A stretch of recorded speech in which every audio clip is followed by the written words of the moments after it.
May 2017, question 3B.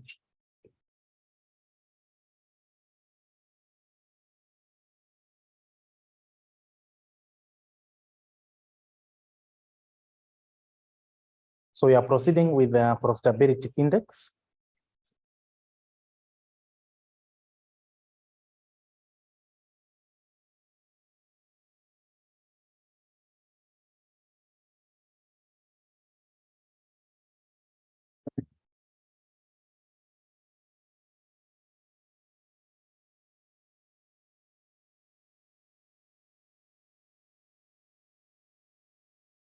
Now, question 3B, I told that Roca Limited has two mutually exclusive projects. Yeah, we see that the mutually exclusive projects, they are projects which are substitute. Therefore, they compete against each other. And therefore, if you undertake one project, you reject the other project. That's project A and project B, with initial outlay of 50,000 each. The project has a useful life of 5 years. So if you're given the useful life of that project, that means you can depreciate. The company cost of capital is 12% with a corporate tax rate of 30%. The expected cash flow for the projects before depreciation and tax are given below. So you have for project A and project B. The company uses straight-line method of depreciation. So if you are to get the depreciation per annum, it's very simple. You're told that the two projects each will cost 50,000 with a useful life for 5 years. And we have to depreciate on a straight-line method. So that means every year will be 10. Required. Using profitability index approach, advise the management of Roca Limited on the project to consider using profitability index. So since the two projects are mutually exclusive, you take the project or you undertake the project with the highest profitability index. And how do we get the profitability index? Is the present value of cash inflow divided by the present value of cash outflow. Now let's start with project A. Project A.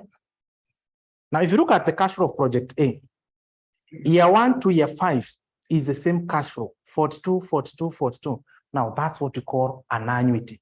So being an annuity, you don't have to evaluate each year, year 1, year 2, year 3, year 4, year 5. No, being an annuity, you just take, you see that's what we are given, the expected cash flow for the project before depreciation and tax. That's what we call the earning before depreciation and tax. Each year is 42. Then we raise depreciation, and depreciation per annum is 10, so that we get the earnings before tax, which is that too. Then we tax, and we are told that the tax rate is 30%. That's 9.6, right? Now give me the profit after tax. Get 20? 22.4. Now, once you get the profit after tax, remember I said that depreciation is not an actual outflow. It's only provided for tax purposes. So we deduct, we had deducted depreciation. Now, once you get the profit after tax, you add back the depreciation.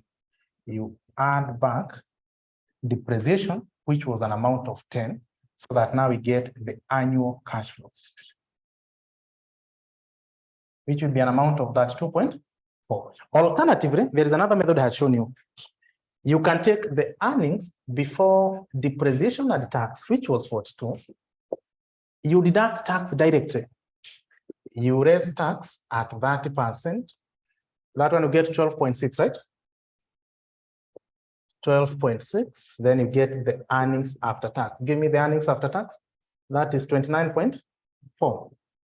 29.4. Now, once you get the earnings after tax, we add depreciation tax shield benefits. You just take 30% of the depreciation per annum, which was 10,000, and you'll get 3. And that's how you get the annual cash flows. And you get an amount of that 2.4. Yeah, I think this is the easiest. You just tax directly instead of deducting and then adding it back.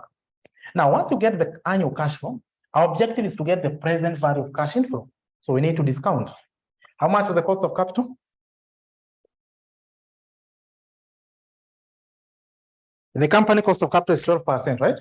So present value interest factor of an annuity, 12% for 5 years, you get 3.604 or 8. Now give me the present value of cash inflow.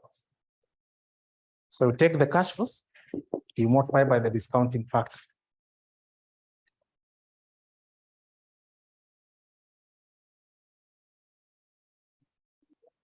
116.80. Good. So now we can get, okay, before we answer our question, the question wants the profitability index. Can we first of all determine the NPV? I mean the NPV, yeah. So to get NPV, you raise present value of cash outflow. And how much was the present value of cash outflow? It was 50,000. And that's how you get the NPV. So the NPV will be 66.8. So if NPV is positive, that means the project is viable. But the question wanted profitability index. So profitability index, you take the present value of cash inflows, you deduct you divide by the present value of cash outflow. The present value of cash inflow, we have it's 116.8. You divide by the present value of cash outflow, and the present value of cash outflow was 50. Give me the profitability index. 2.33. Good. Now let's evaluate for project B. Remember, the two projects are mutually exclusive. You just need to choose one. Now, project B, if you look at the cash flow, year 1 is 62, year 2 that's 2. So the cash flow are not the same. If they are not the same, you compute them separately. So year 1, year 2, year 3, year 4, year 5. We had been given the earning before depreciation and tax. Year 1 we have is 62. We have that 2. We have 22. We have 52. We have 52. Which approach do you want us to apply? We raise depreciation, then we add it back, or we just tax directly? We tax directly. Good. We raise tax at 30%. 60.2, that is 18.6, right? That 2, that's 9.6. This one is how much? So that's 6.6, right? What about this? This is 15.6. And this one is 15.6. Now, once you raise tax, you get the earnings after tax. That's 3.4. 43.4. 43.4. 22.4. 15.4. 46 point. That is 6.4. That is 6.4. Now, once you get the earnings after tax, we add depreciation tax shield benefits. A depreciation per annum was 10. So you take 30% of the depreciation, which is 10. So the depreciation tax shield benefit per annum will be 3. And that's how we get our cash flows. So this one you get is 46.4. You get 25.5. You get 18.4. You get that 9.4. That 9.4. Sorry? Oh, this one is 25.4. Yeah. Now, once we have the cash flow, we discount present value interest factor. Now, since the cash flow are not the same, we use the first table. This one is not an annuity. 12% year end. You get 0.8929, right? Yes. 0.7, 0.7118, right? Year 4, 6, 55, 0.5, 74. And that's how we get now the present value. So to get the present value, take the cash flows, you multiply by the discounting factor. Year 2, 20.25, good. Year 1, 41.43, good. Year 4, 0.04, good.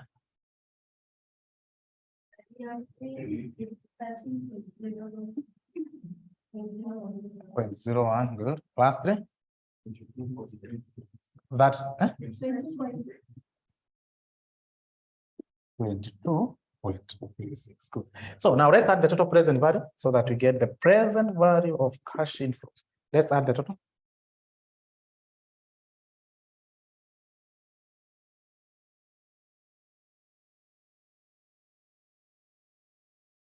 $122.09. So if you are to determine the NPV, present value of cash outflow. Remember, NPV is the present value of cash inflow. You less the present value of cash outflow. Each project, the cost was 50. So the net present value would be an amount of 70.09. Now let's get the profitability index. Present value of cash inflow divided by the present value of cash outflow. So it's 122.09. You divide by 50, you get 2.4. Now, first of all, let's make a decision based on NPV. NPV was 66.8, 72.8. So you take project B, this has high NPV. Also, in terms of profitability index, this is 2.33, this is 2.44. So that means project B is more profitable than project A. But since the two projects are mutually exclusive, you just choose one. So therefore, you should undertake project B. Good. Can copy now.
Now let's look at single period capital rationing for indivisible projects. For indivisible projects. I will say that indivisible projects are projects which cannot generate inflows until they are fully completed. So that means you have to invest in that project fully.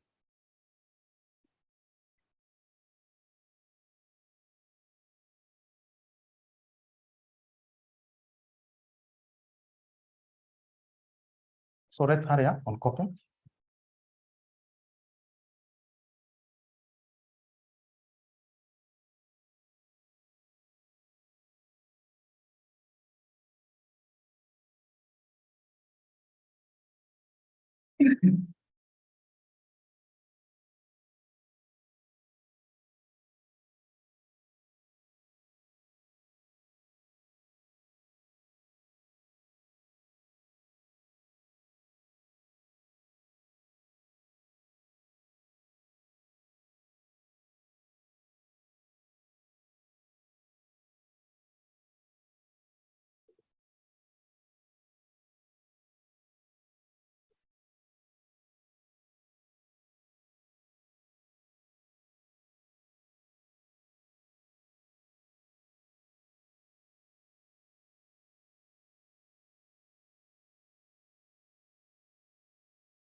Question 4C. See part 1, you told that describe two types of capital rationing in capital budgeting. I described the two. You have the soft and hard, or the internally and externally capital rationing. And then you explain for you to get the 4 marks. Part 2 of the question. Amani Contractors Limited is intending to invest in 4 independent projects. So those projects are independent. The following information related to the 4 projects. We have project A to D. We have the present value of cash inflows. Then we have the initial outlays. Now, can you add the total outlays for the projects? Add the initial outlay. That's 75. That's 275, right? I mean 175. Eh? I don't have to use a calculator. Eh? Is it not 175? Then we have the net present value. Now, for all the projects, as you can see, they have a positive NPV. So that means if you have sufficient capital, undertake all of them. Because number one, they are not mutually exclusive. They are independent. So if they're independent, that means its undertaking does not affect the undertaking of the other projects. And if you see at their NPV, all of them is positive. So that means all those projects are viable. Additional information. The company has capital limitation of 90 million. You see, to undertake all the projects, you need 175. But the company only has 90. So that means we are facing the capital rationing. The company requires required rate of return is 10%. That's the same as cost of capital. Any surplus fund can be reinvested to generate returns of net cash flow of 14% in perpetuity. The projects are indivisible. Yeah, that means a project cannot generate inflow until it's fully completed. Number 5, the project can be combined. So you can combine this project to achieve a higher return subject to the company's capital limitation. So we can combine this project. Required. Advise the optimal project combination. Yeah, which one will be the optimal project combination? So the optimal is the combination of the 2 projects or 3 projects that will yield the highest NPV. So we'll have the combination. Then we have the total outlay. And then we get NPV. Then we determine the surplus. So can have the surplus. Then we have the NPV. Then external NPV. And then we get the total NPV. Now let's look at all the projects combination. Remember, you have a maximum of how much? 19. So can we combine project A and B? Project A, just look at the outlay. Just look at the outlay. Project A requires 30, project B requires 45. So the total is how much? 75. Yeah, total is 30 plus 45, that is 75.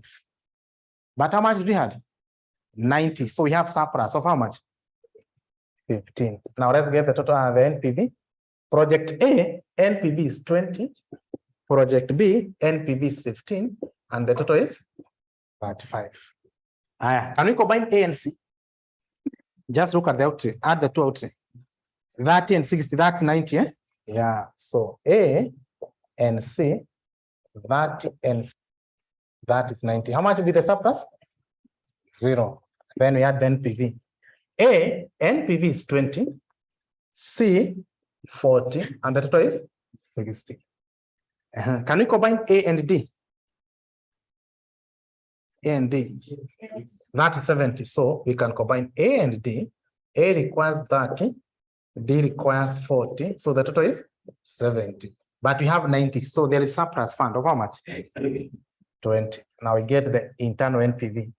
A, NPV is 20, D, 30, and the total will be 50.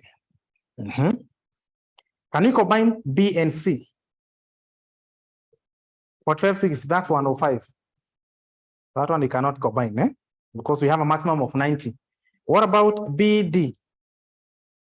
Yeah, 45 and 40. Yeah, we can combine B and D. B is 45, the other one is 40. So the total is 85. But we have 90. So how much will be the surplus? 5. NPV. So B is 15. D is 30. We have a total of 45. CD. Can it be combined? No, it cannot be combined. Now let's compute the external NPV. So how do you get external NPV?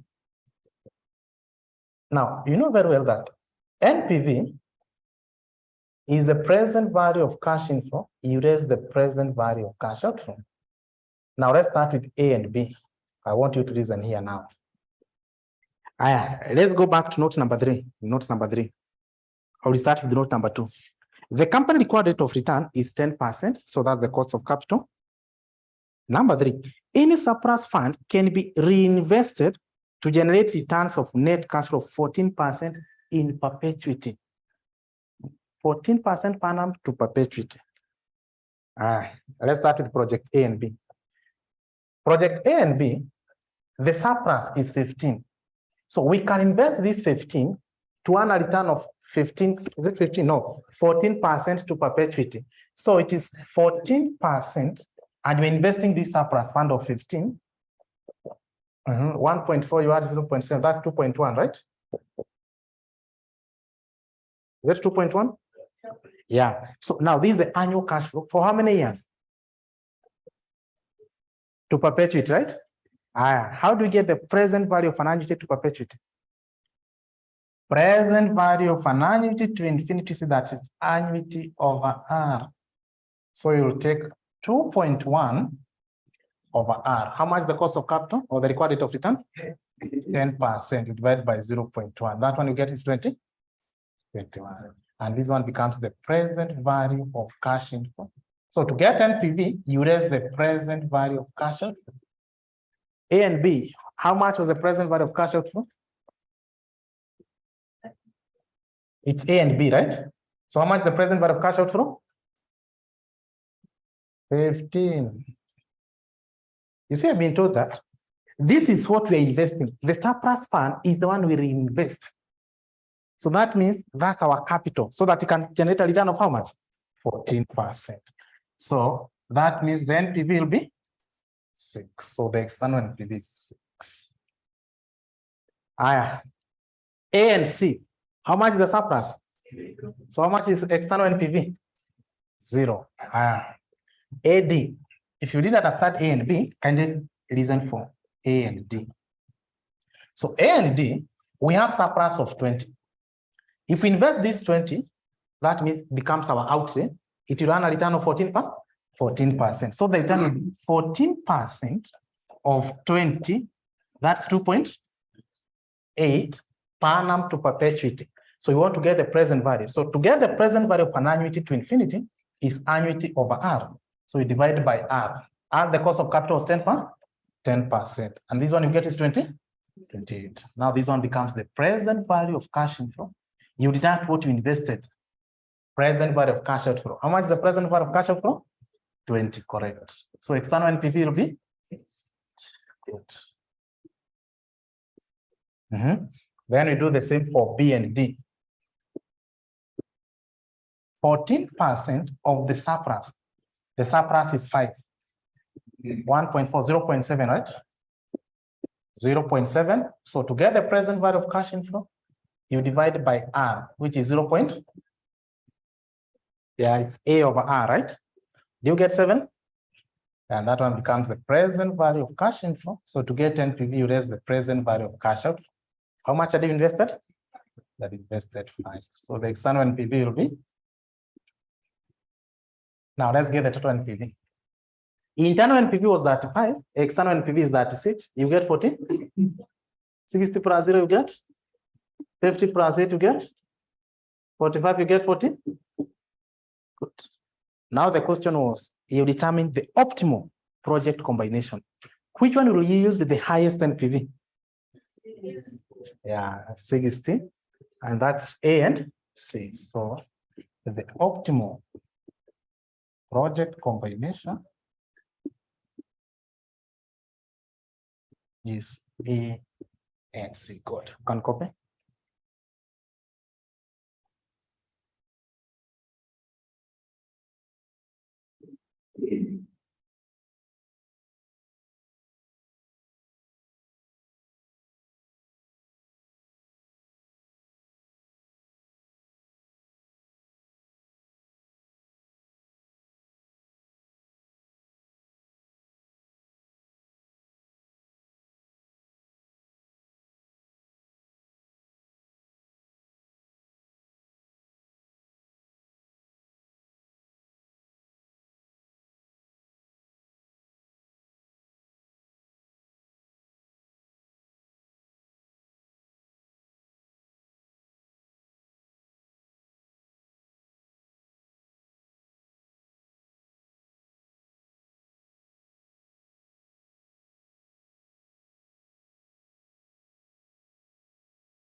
Now let's look at the last method.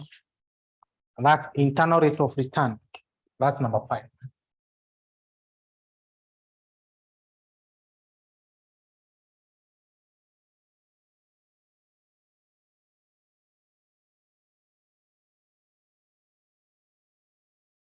Number 5 is the internal rate of return, IRR.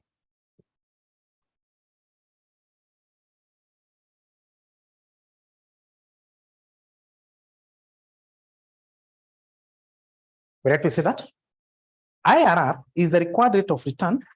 IRR is the required rate of return. IRR is the required rate of return where NPV is 0, where NPV is 0, where NPV is 0, i.e. present value of cash inflow is equal to the present value of cash outflow.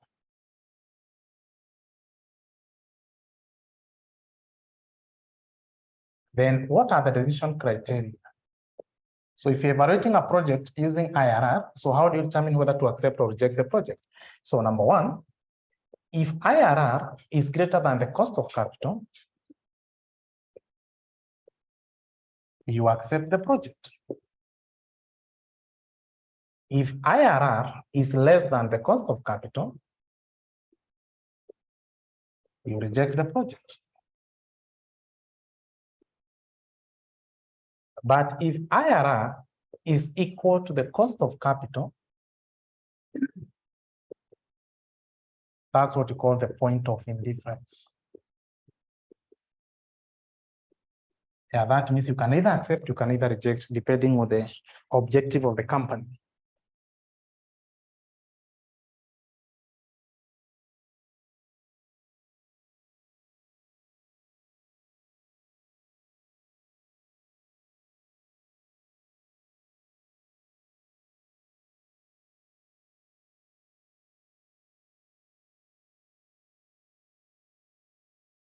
Then you have to see that IRR is computed.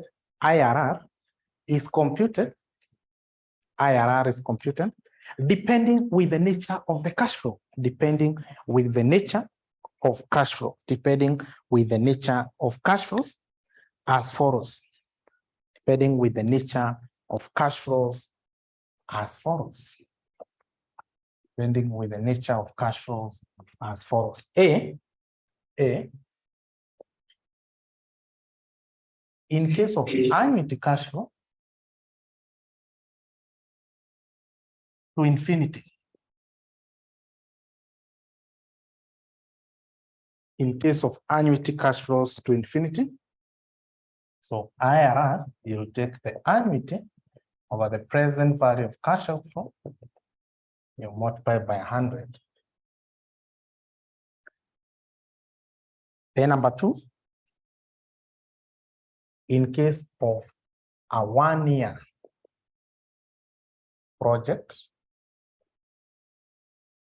in case of a 1-year project, so to get IRR, you'll take the future value over the present value of cash outflow, you minus 1.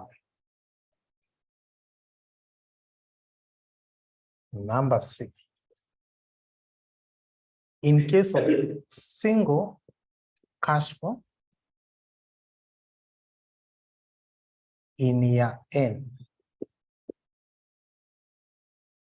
in case of a single cash flow in year N, so to get IRR, we use the formula for the modified internal rate of return. So you take the end root of the future value over the present value of cash outflow minus 1.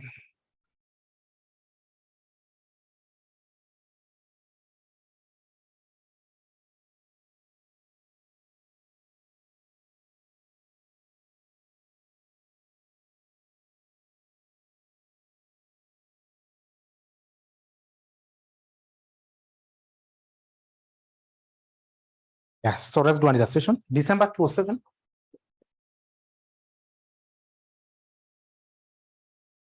Question 1. Yeah, we had previously done this question when evaluating NPV, December 2007. Question 1B. Question 1B. Then we evaluate project N.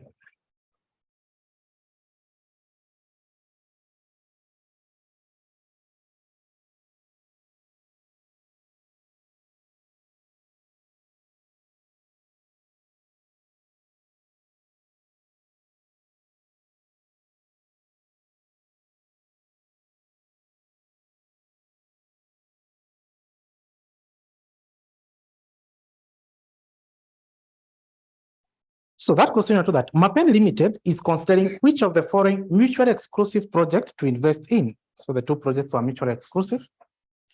Each project will generate cash flows over a 3-year period. So you're given project M and N. Now let's look at project N. Project N. Now project N, the cost is 10 million. Year 1 is generating 0. Year 2, 0. And then generated a lump sum at the end of the years. Year 3, 17.28. Yeah, that's what we call in case of a single cash flow in period N.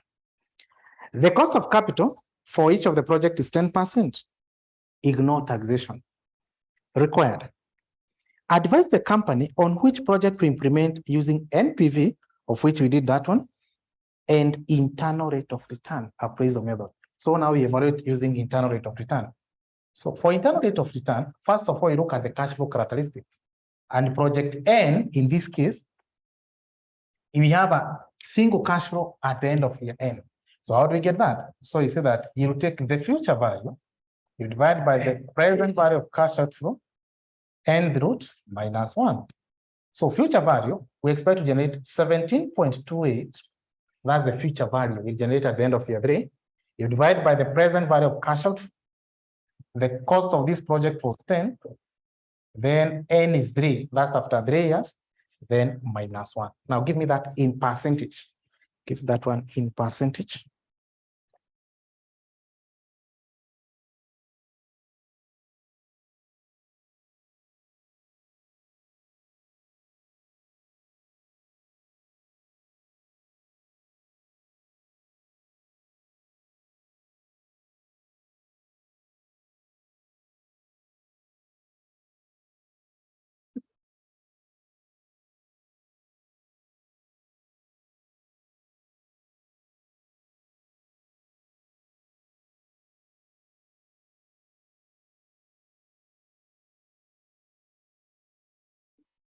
Yes, 20%. Yeah, I'm sure most of you, they forgot on how to get the third root. If you didn't get 20%, kindly do what I say. To get the third root, you press 3, shift, raise to power. I've said you press 3, shift, raise to power. Then 1.728 equals minus 1. Yes, you get 0.2, which is 20%. So now, is this project viable or not viable? See that when using IRR, you compare the IRR against the cost of capital. The cost of capital was 10%. This is 20. So is the project viable or not viable? The project is viable, so you can copy.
Then number D is in case of annuity cash flow for a specific period of time.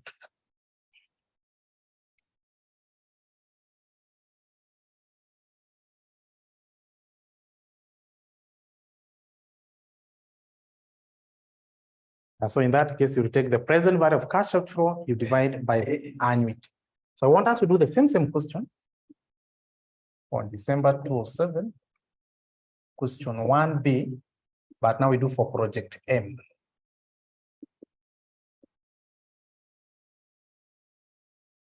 Project M.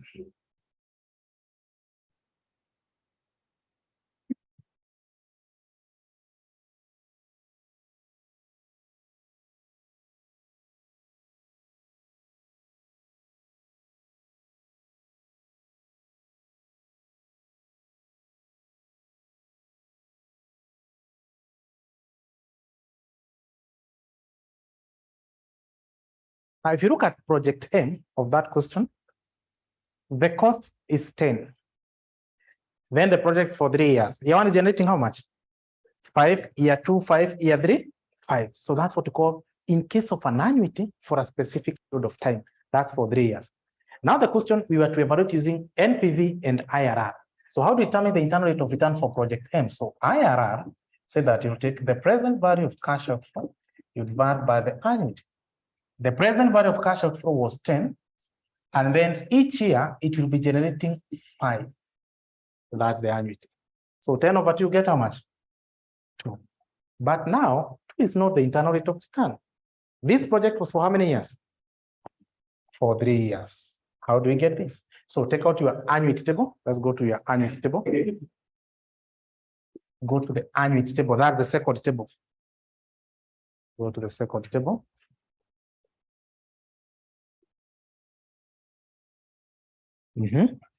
Then in your annuity table, I mean the second table, let's go to the third year. Third year, you look across where we have 2. You go to the third year, then you look across where we have 2.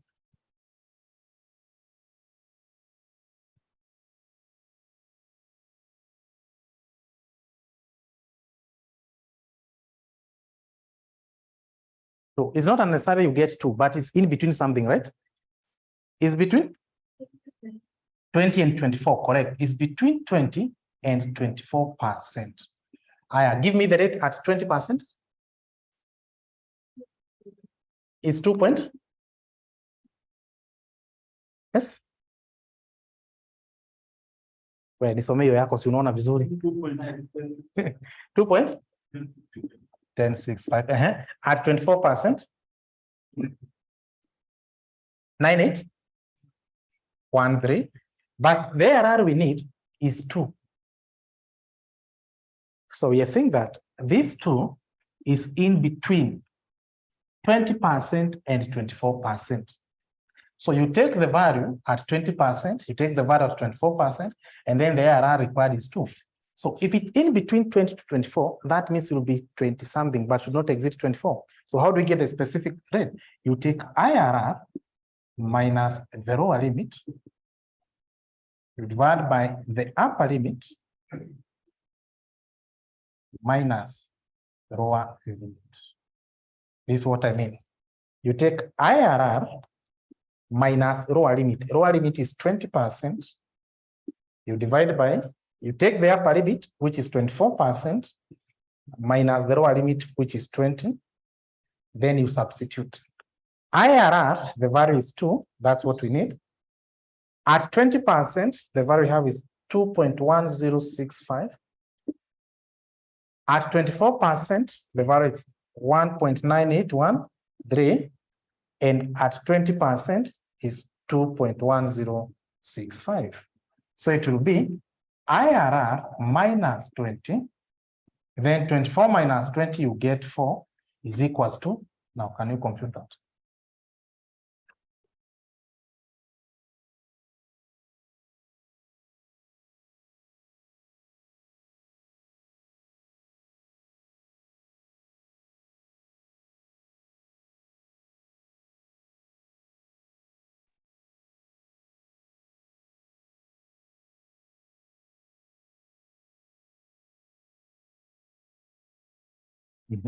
So now this we are getting is 0.8506. So to get R, you cross multiply. So if you cross multiply, it will be IR minus 20 is equals to, now you take 4 times 0.8506.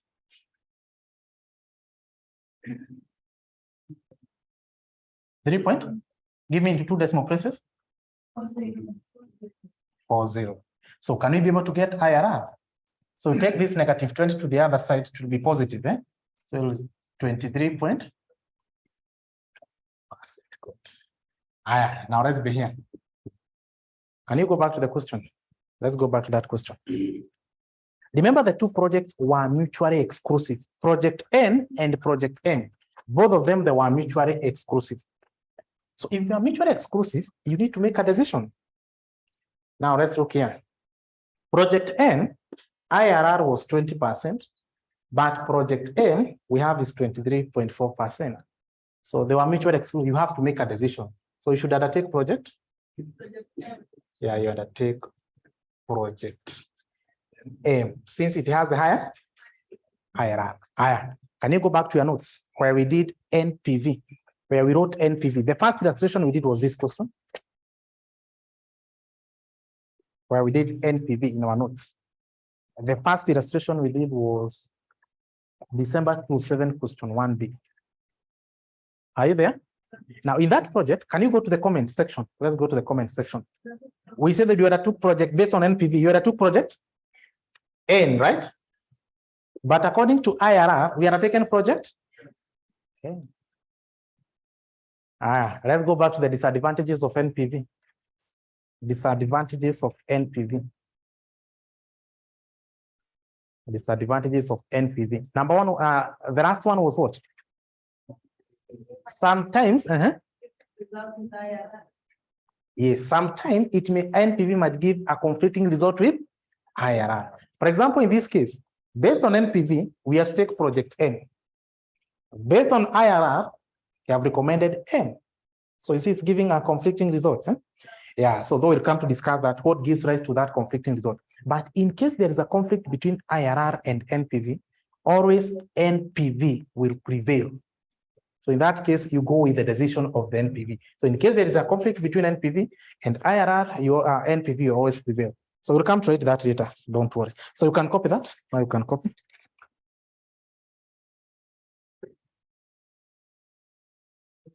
Yes. Sorry.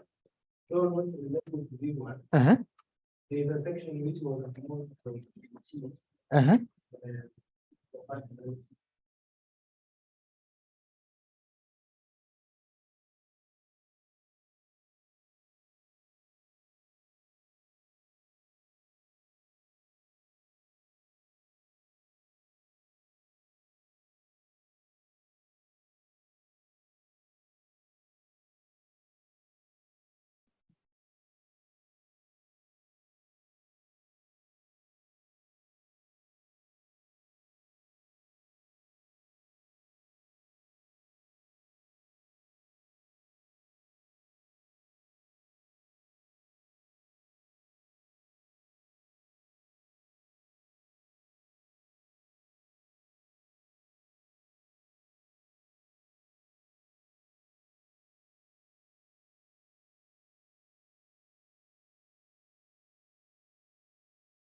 So we can try November 2015, question 3B.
The following details relate to the capital project of XYZ Limited.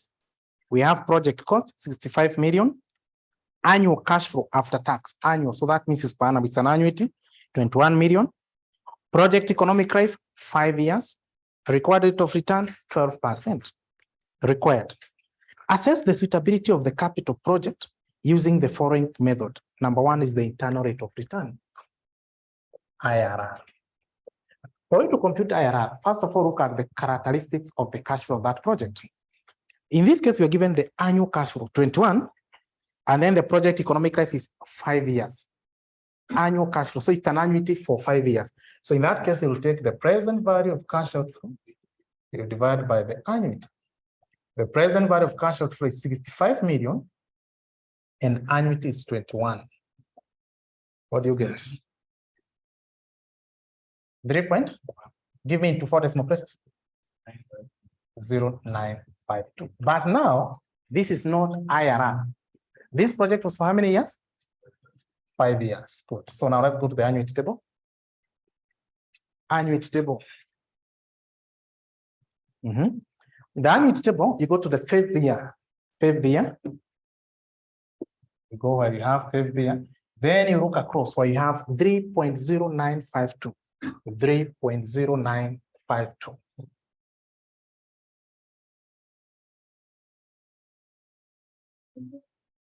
Between 18 and 20. Between 18 IRR and 20. Give me at 18%. 3.12 72 at 20%. 2.9906, and the IRR we need it's 3.0952. So we said that in that scenario, to get the specific IRR, so it will be between 18 and 20. So you take IRR minus lower limit, which is 18%. You divide by the upper limit, which is 20, minus lower limit, which is 18. Then you substitute. IRR, the value we have is 3.0952. At 18%, it's 3.1272. At 20%, we have is 2.9906. At 18%, we have is 3.1272. So it'll be IRR minus 18. 20 minus 8, you get 2 is equals to, now can you substitute that? Can you solve that? 0.2343.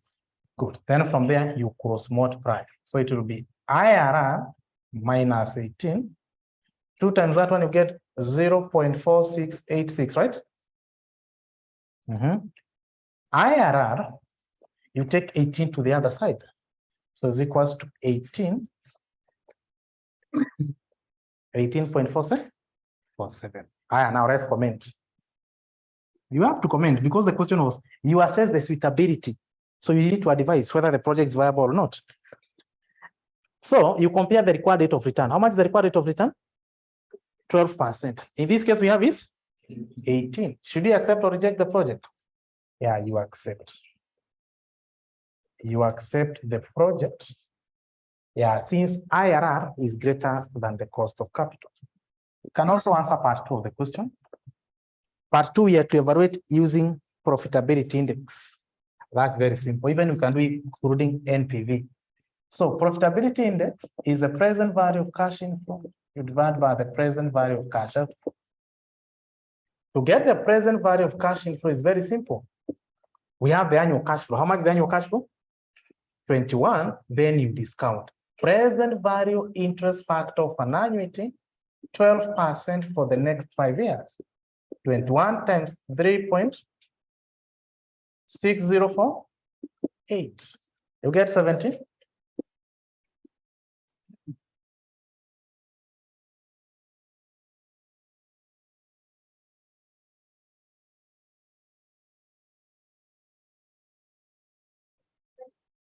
$75.70. That's the present value of cash inflow. Also, let's evaluate using NPV.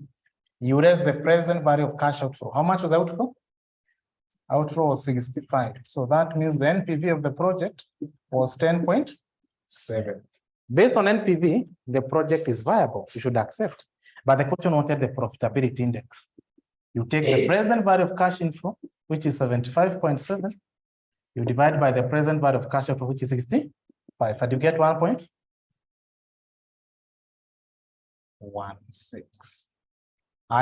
How do you make decision based on the profitability index?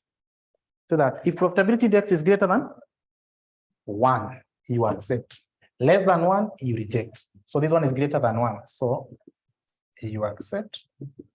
Since profitability index is greater than 1, you get your 8 marks. So you can copy.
Lastly, number E.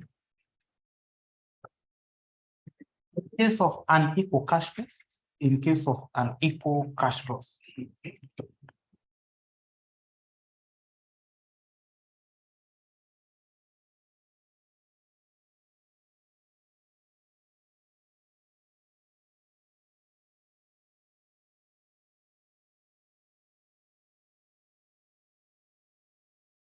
In case of unequal cash flows, we need to say that in this case, comma, IRR is determined on a trial and error basis. IRR is determined on a trial and error basis as follows. IRR is determined on a trial and error basis as follows. Step number one. Determine the NPV of the project. Determine the NPV of the project using the entity's cost of capital. Using the entity's cost of capital. Using the entity's cost of capital. Number two. If the NPV computed above is positive, if the NPV computed above is positive, comma, rediscount using a higher discounting rate. Rediscount using a higher discounting rate. Rediscount using a higher discounting rate. Rediscount using a higher discounting rate. Number three. If the NPV in step one was negative,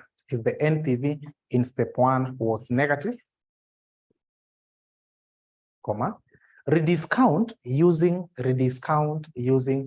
a lower discounting rate. Rediscount using a lower discounting rate. Rediscount using a lower discounting rate. Rediscount using a lower discounting rate. Then lastly, number four. Compute IRR using the following formula. Compute IRR using the following formula. Compute IRR using the following formula. Compute IRR using the following formula. So in that case, to get IRR, you'll take the lower discounting rate plus NPV using the lower discounting rate, divided by the NPV using the lower discounting rate minus NPV using the higher discounting rate. All of it you multiply by the higher discounting rate minus lower discounting rate, where this means lower discounting rate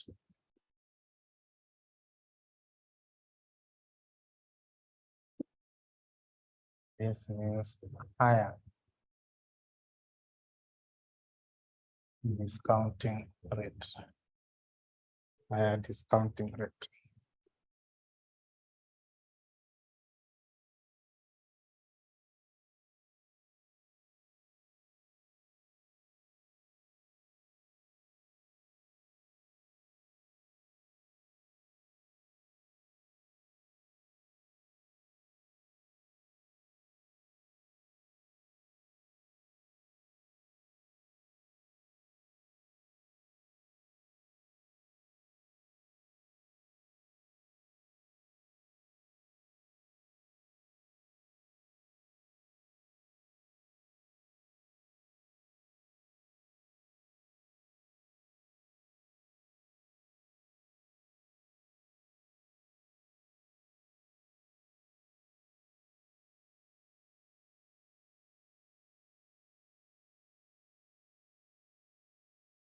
May 2014. Question 1. Yes. The formula. The numerator. That H or M. Which one? This one is the higher discounting rate. It's H, eh? Yeah. Which one? This one? Yes. This is lower discounting rate.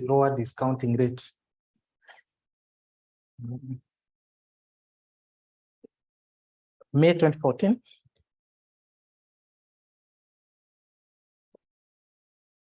Question 1B, part 2 of the question. Yeah, it's a question we had previously done in our last session.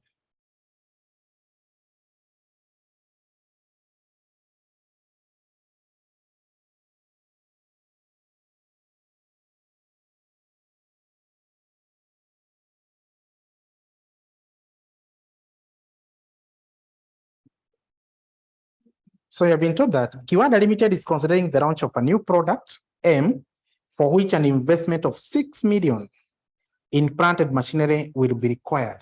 So that's the present value of cash outflow, 6 million. The production of M is expected to last for 5 years, after which the planted machinery would be sold for 1.5 million. Additional information. M would be sold for 600 per unit at a variable cost of 240 per unit. Fixed production cost excluding depreciation would amount to 600,000 per annum. The company applies certain method of depreciation. Cost of capital is 10%.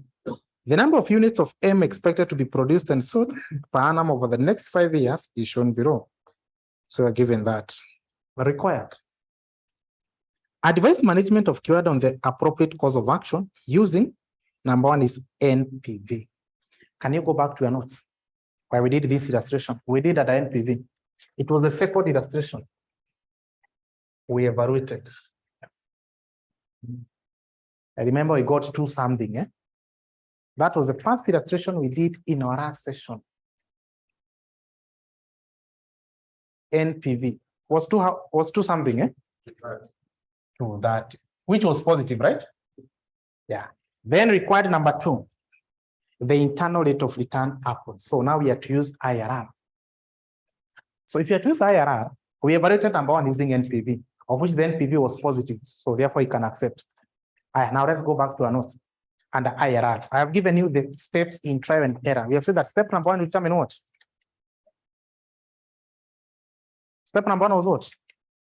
You determine the NPV using the cost of capital. That's what we got, 230. Then step number 2. If the NPV above was what? Positive, you rediscount using a higher rate. Now, in this case, our NPV was positive. So now we rediscount using a higher rate. How much was the cost of capital of this project?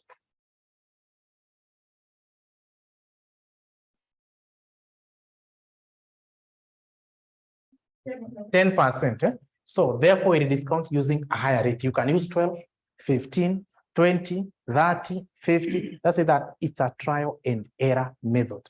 So we discount the discounting using a higher rate. Let's use 15%. So the project was for 5 years. So we have period 1, 2, 3, 4, 5. Then we have the cash flows. Go back to your notes. When we get to 30, how much was the cash flow? Year 1 was how much? You get the cash flow before discounting. 18? 1866, year 2.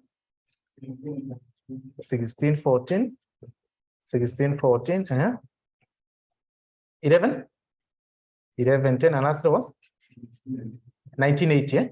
Yeah, now those were the cash flow. Now we discount using a higher rate, 15%. Present value, interest factor, cash flows are not the same. We use the first table. So 15% year end. So year 1 you get 0.8.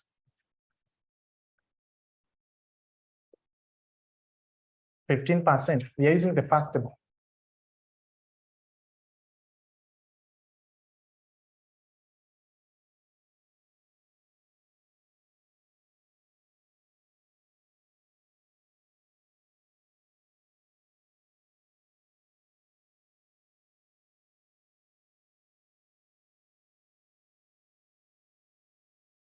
Eight, 6, 9, 6, 7, 6, 1, 6, 5, 7, 5.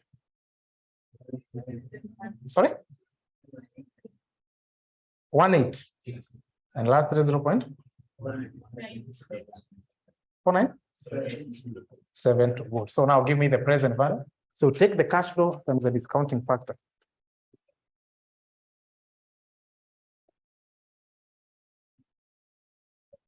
Year 2. 12, 20 good.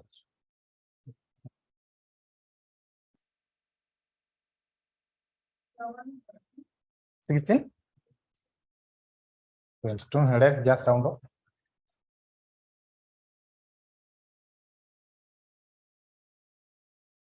Year 4. 635. Year 5. 4. Rudi 10. 984. 984.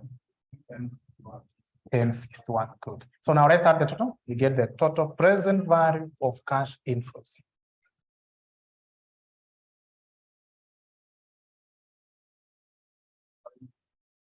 55. 22. Good. So that's the present value of cash inflow. So to get NPV, you deduct the present value of cash outflow. And the project was costing 6 million. So how much will be the NPV? You get 470, which is negative, eh? Yeah. So now we can be able to determine IRR. So how do you get IRR? This is the formula. You take the raw discounting rate. Now the raw discounting rate, remember the initial cost of capital was 10%. So that one becomes the raw discounting rate. Then you have rediscounted using a higher rate. So 15 becomes the higher discounting rate. So you take the raw discounting rate, which is 10% plus NPV using the raw discounting rate. At 10%, the NPV was 230. You divide by NPV of the raw discounting rate, which is 230, minus the NPV using the higher discounting rate, of which we have got negative. So you minus negative 478. Then you multiply by the higher discounting rate, which is 15%, minus lower discounting rate, which is 10. So IRR, you apply body mass. Can you take 230 plus 478? 230 plus 478. Then 230 divided by answer. 230 divided by answer. Then you multiply by 5. Then you add 10.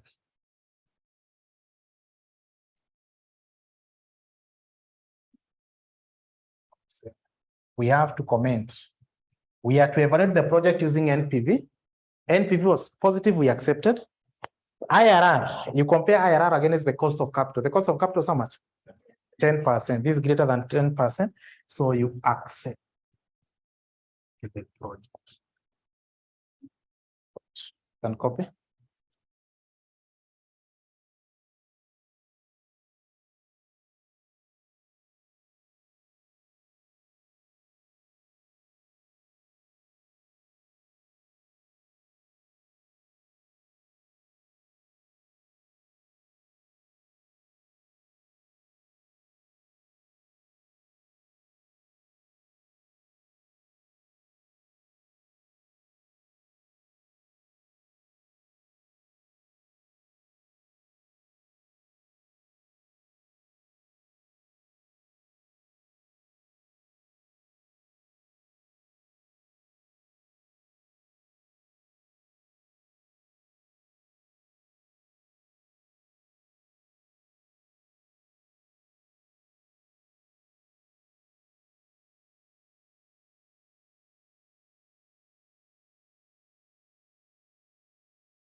Now let's look at causes of conflict between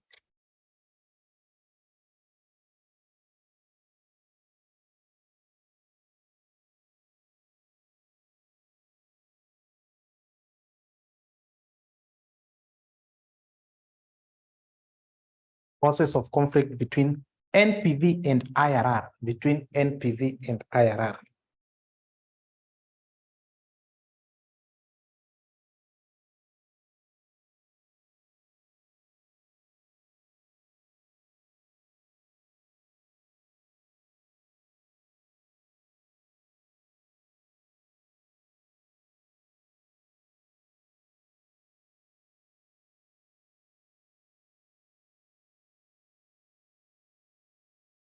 causes of conflict between IRR and NPV. Number one, let me see that.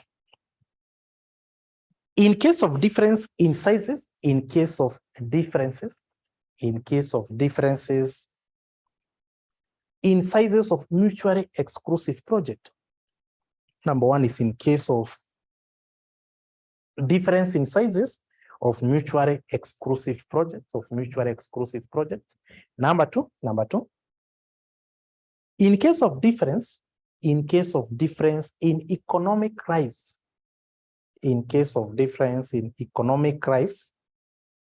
of mutually exclusive projects, in case of difference in economic lives of mutually exclusive project. Number three, in case of cash flow timing,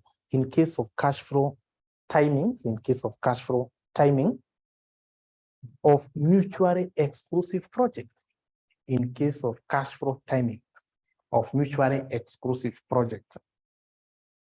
Yeah, like the question we have done for December 2009. You see, NPV and IRR was giving conflicting results. Why? Because we had project M and N. Now, M was generating 555 for the first 3 years, but N was only generating a lump sum amount at the end of year 3. Yeah, so in case of difference of cash flow timing, it might give a conflicting result between NPV and IRR. Lastly, in case of non-conventional cash flows,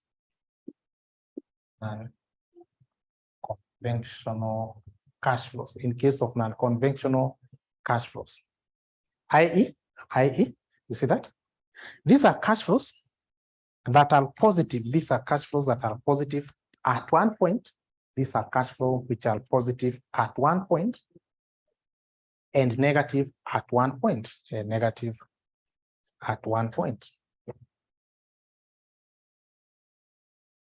that is why you have a project whereby the project is making positive cash flow, negative cash flow, positive, negative. That's what we call non-conventional cash flows. Good. So those are some of the reasons that give rise to the conflict between IRR and NPV. Then write NB. In case of conflict between IRR and NPV,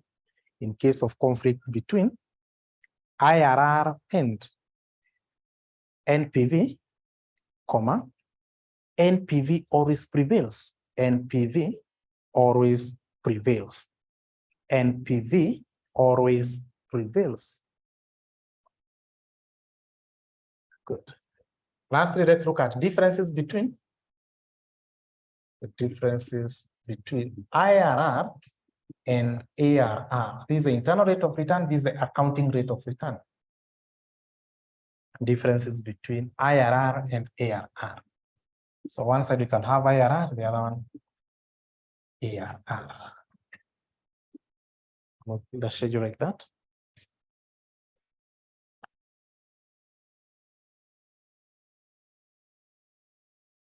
Point number one, we had said, okay, don't write. I'm answering an online student here. Was asking about point number one. Now, point number one was in case of difference in sizes, of mutually exclusive project, in case of differences in sizes of mutually exclusive projects. Good. So now we discuss about the differences between IRR and ARR. On the side of IRR, It's a discounting technique. It's a discounting technique. It's a discounting technique. It's a discounting technique.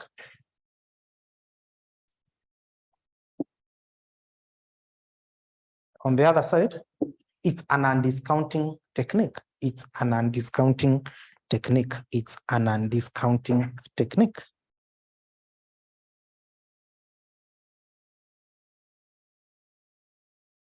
Another difference is that YRR. It uses cash flow to evaluate a project. It uses cash flow. It uses cash flows. It uses cash flows to evaluate a project. On the other side, it uses accounting profits. It uses accounting profits to evaluate the project. It uses accounting profit to evaluate a project.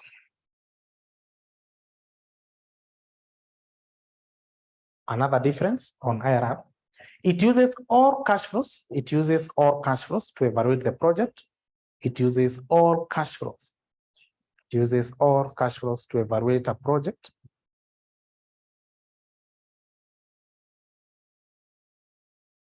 On the other side, it uses average accounting profits. It uses average accounting profit. It uses average accounting profit to evaluate. It uses the average accounting profit to evaluate. Another one on the side of IRR.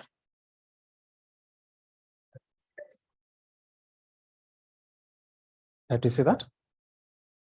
It gives a clear decision. It gives a clear decision. It gives a clear decision on whether to accept or reject. It gives a clear decision on whether to accept or reject, on whether to accept or reject. Even in case of a one project. Even in case of a one project.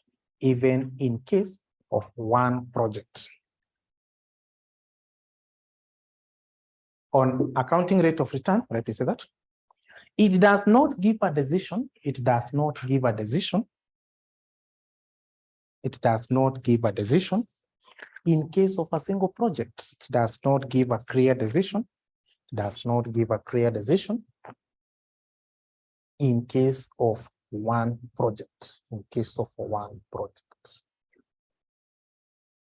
Good. And that marks the end of that topic. That's capital budgeting. So our next topic will be risk analysis in capital budgeting.